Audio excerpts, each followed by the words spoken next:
So this video will be short. It's about how the sun god, Lucifer or Hallel, killed or killed the Savior Yahusha, uh, the Jesus of the Roman Bible, but of Yahusha of the Torah, which is what all stems from.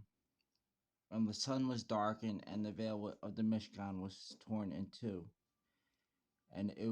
and this is the verse above, and it was now about the 6th hour, and darkness came over all the land until the 9th hour.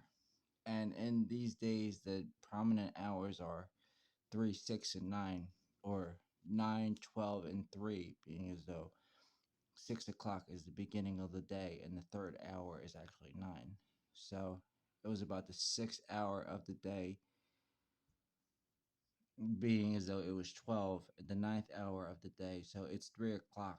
And the sun was darkened, and crying out from the loud voice, Yahusha said, Father, into your hands I commit my spirit. And having said this, he breathed his last breath.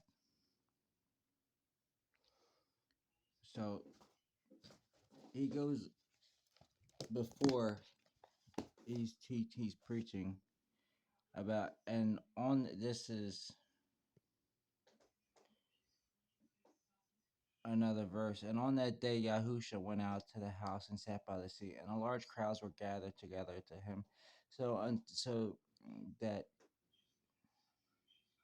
he went into the boat and sat down, and all the crowd stood on the beach, referring to that we're all like a ship, a partnership, a friendship, or a vessel that we need to make sail. And as he sowed, some indeed fell by the so, and he spoke to them in parables, saying, See, the sower went out to sow, and as he sowed, some indeed fell by the wayside, and the birds came and devoured them.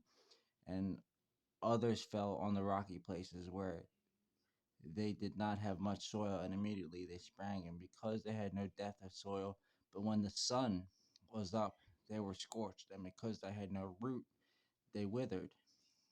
Meaning that you have to begin to do root or base meditation chakras, and others fell on the thorns, and the thorns came up and choked them, and others fell on good soil and yielded crop, and some 100-fold, some 60, some 30. He who hears, let him hear. But he's referring to the sun was up and they were scorched, meaning by the sun god, or by the sun powers, or by extreme chi,